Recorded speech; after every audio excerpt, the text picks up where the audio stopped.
যেভাবে লিখেছেন আমি সেভাবেই পড়ার চেষ্টা করছি। আসসালামু আলাইকুম রাসেল ভাই, জানি না কেমন আছেন।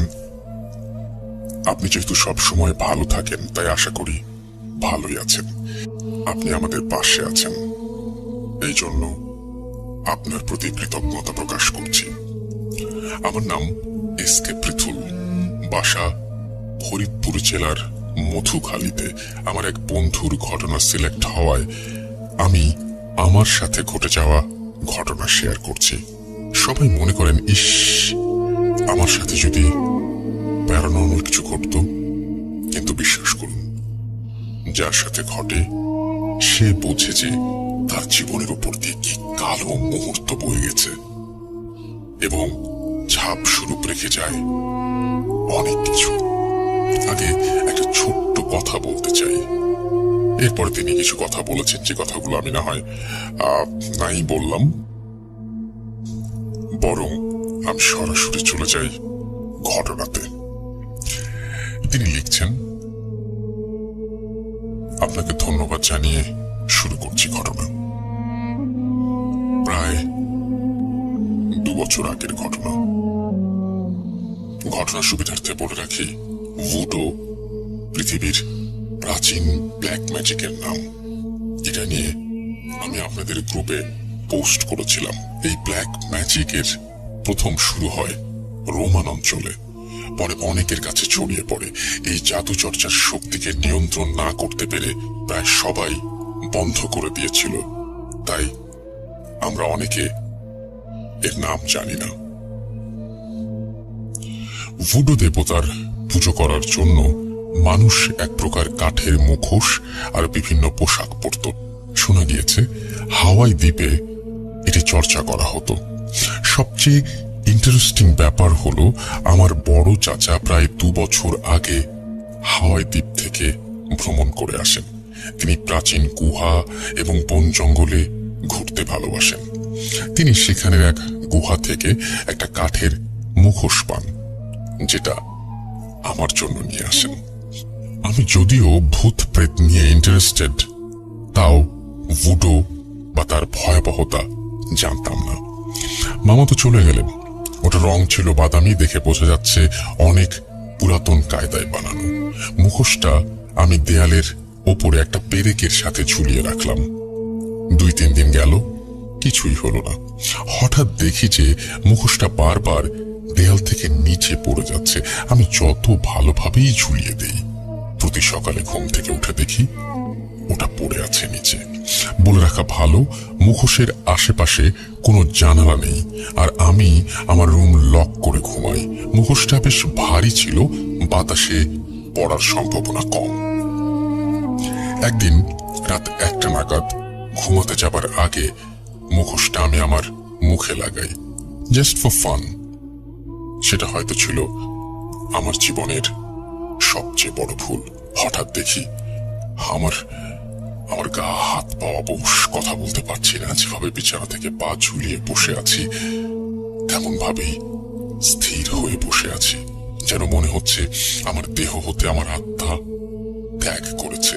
আমি মুখোশের মধ্যে অন্য একটা জগৎ দেখতে পাই। দেখি 2জন বড় সড় আকৃতির লোক। সময়টা দেখে মনে হলো প্রায় 1000 বছর পুরনো।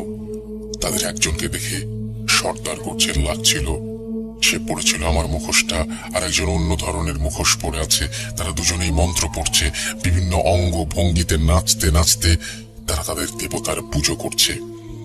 আমি মুখোশের মধ্যে সব দেখতে পাচ্ছি, কিন্তু না পারছি মুখোশটা ছুঁড়ে ফেলতে, না পারছি চিৎকার করতে। কোনো এক অজানা শক্তি যেন আমাকে দৃশ্যগুলো দেখাতে বাধ্য করছিল। আমার সামনে একটা পাখির ঘাড় মোটকে নিজে রক্ত পান করলো। আর বিভিন্ন ধরনের আওয়াজ হতে লাগলো। কোন ভাষায় বলছিল আমার জানা নেই। হঠাৎ তাদের সামনে একটা ছায়া মূর্তি আসলো। ওই জায়গায় উপস্থিত সবাই হাঁটু ভেঙে বসে সেই কালো ছায়ার উপাসনা করতে লাগলো। হঠাৎ আমার মুখ থেকে জোরে বেরিয়ে আসলো আয়াতুল কুরসির প্রথম প্রথম আয়াত, আর আমি যেন আবার সব শক্তি ফিরে পেলাম। ছুঁড়ে ফেলে দিলাম সেই মুখোশ বিছানার ওপর। ঘড়িতে দেখি রাত 1টা বাজে। আমি বিশ্বাস করতে পারলাম না, প্রায় 1-2 সেকেন্ডের মধ্যে এত কিছু দেখলাম। কেন দেখলাম আমি? কি হলো আমার সাথে? যেহেতু আমি আপনার প্রোগ্রাম শুনতাম, তাই জানা সব সূরা পড়ে ফু দিয়ে ঘুমালাম। সেদিন রাতে আর কিছু হয়নি। পরের দিন আবার সকালে উঠে মুখোশটা আমাদের বাসার পাশের কুয়োতে আমি ফেলে দিলাম। কুয়োটা অনেক গভীর ছিল। যাক, মাথা থেকে সব ছেড়ে দিয়ে দৈনন্দিন কাজে মন দিলাম। কিন্তু না, ঘটনা এখানে শেষ হলে ভালো হতো, কিন্তু ভুডো চাইছিল না এত সহজে আমাকে ছেড়ে দিতে।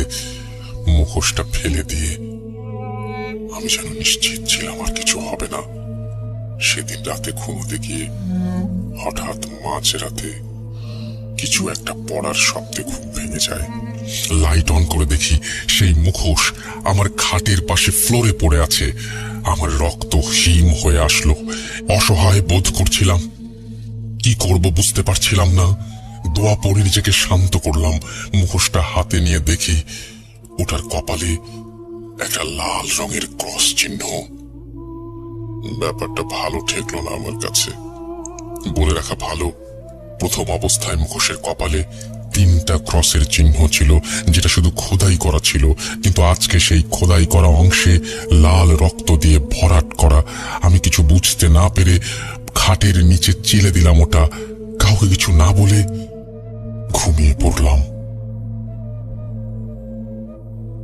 বাসার সবাই জানতো আমি আপনার প্রোগ্রাম শুনি, তাই কেউ বিশ্বাস করলো না। ঘুমানোর 1 ঘন্টা পরে হঠাৎ আমার দম বন্ধ হয়ে আসে। কেউ যেন আমার গলা টিপে ধরে। চোখ খুলে দেখি একজন বড় আকৃতির লোক। লোক নয়, এ তো সেই জন যাকে আমি মুখোশের ভেতরে দেখেছিলাম ভুডো শয়তানের উপাসনা করতে। কিছু বুঝে ওঠার আগে ও আমার গলা ধরে বিছানা থেকে শূন্যে তুলে দিল। আমি জানা সকল দোয়া পড়তে লাগলাম আর বললাম, আল্লাহর নামে বলছি, তুমি যাই হও আমাকে ছেড়ে দাও। সাথে সাথে ধপাস করে আমি বিছানায় পড়ে গেলাম। আমি জোর দিয়ে বলতে পারি আমি স্বপ্ন দেখিনি। শব্দে আমার মা বাবা জেগে ওঠে। আমি আমার রুমের দরজা খুলে বললাম খাট থেকে আমি পড়ে গিয়েছি। সকালে দেখি আমার গলায় আঙুলের দাগ পড়ে গিয়েছে। মা বাবা এবার ভালো করে আমাকে জেরা করতে শুরু করলো এবং জানতে চাইলো কি হচ্ছে। আমি বললাম ও কিছু না, বাদ দাও। আমি সেদিন মুখোশটাকে আমার বাসা থেকে অনেক দূরে একটা নদীতে ফেলে দিয়ে আসি। সেদিন রাতে আবার এক জিনিস, মাঝরাতে উঠে দেখি মুখোশটা আবার আমার বেডের পাশে। এবার দেখলাম 2 নম্বর ঘরে লাল ক্রস। তবে কি আমার সাথে আরো খারাপ কিছু ঘটতে চলেছে? এই কথা ভেবে আমি দোয়া দরুদ পড়ে ঘুমাই। ঘুম আসছিল না, শুধু মনে হচ্ছিল এই কেউ এসে গলা চেপে ধরলো। প্রায় ভোর রাতে আমার ঘুম আসে। ঘুম আসার সাথে সাথে দেখি আবার দম নিতে পারছি না। চোখ খুলে দেখি এইবার আগের মতো একজন নয়, 2 জন লোক আমার রুমে। একজন আমার গলা চেপে ধরেছে আর একজন মুখ। লক্ষ্য করলাম এই সেই সর্দার যাকে আমি মুখোশ পরা অবস্থায় দেখেছিলাম। আর তার সাথে আগের রাতের লোকটি। এইবার সূরা পড়তে পারছি না, নিশ্চিত মরে যাব। কিন্তু হঠাৎ ফজরের আজান আসা মাত্রই সব নিস্তব্ধ। আল্লাহকে শুকরিয়া জানিয়ে দৌড়ে গেলাম বাবার ঘরে। সব বললাম খুলে।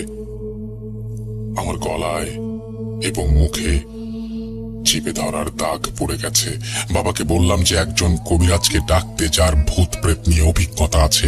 তিনি দেরি না করে পাশের এলাকা থেকে মজনু মিয়া নামক এক তান্ত্রিক ফকিরকে ডেকে নিয়ে আসলেন। চুলে জট, মুখে হালকা দাড়ি। সে এসে মুখোশটা দেখলো, দেখে বলল, এর মধ্যে শয়তান রয়েছে, কিন্তু সে একে তাড়াতে পারবে।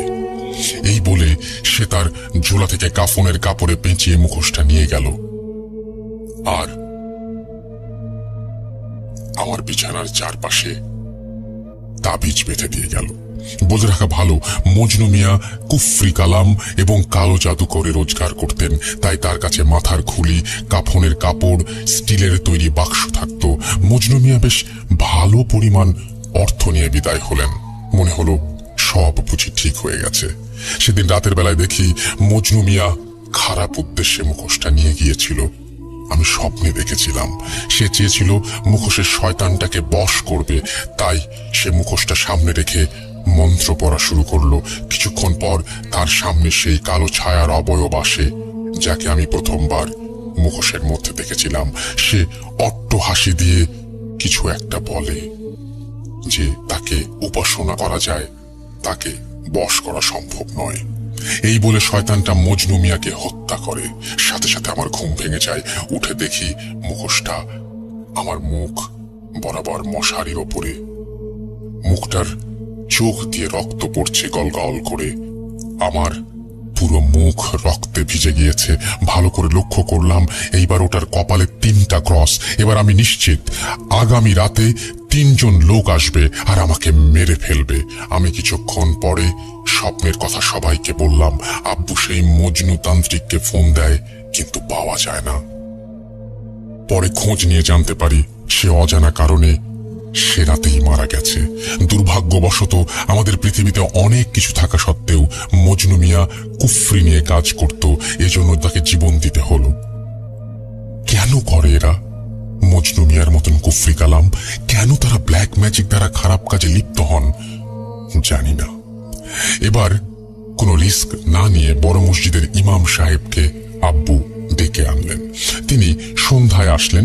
তিনি মুখোশটা নেড়ে চেড়ে দেখলেন, তারপর বললেন, আজকে কিছু হবে না, আমি এটা নিয়ে যাচ্ছি। কালকে ফজরের নামাজের পরে এইটাকে শেষ করতে হবে। আমি ইমাম সাহেবকে বললাম ক্রস 3টার কথা আর বললাম, আজকে যদি 3 জন আবার আসে এই ঘরে।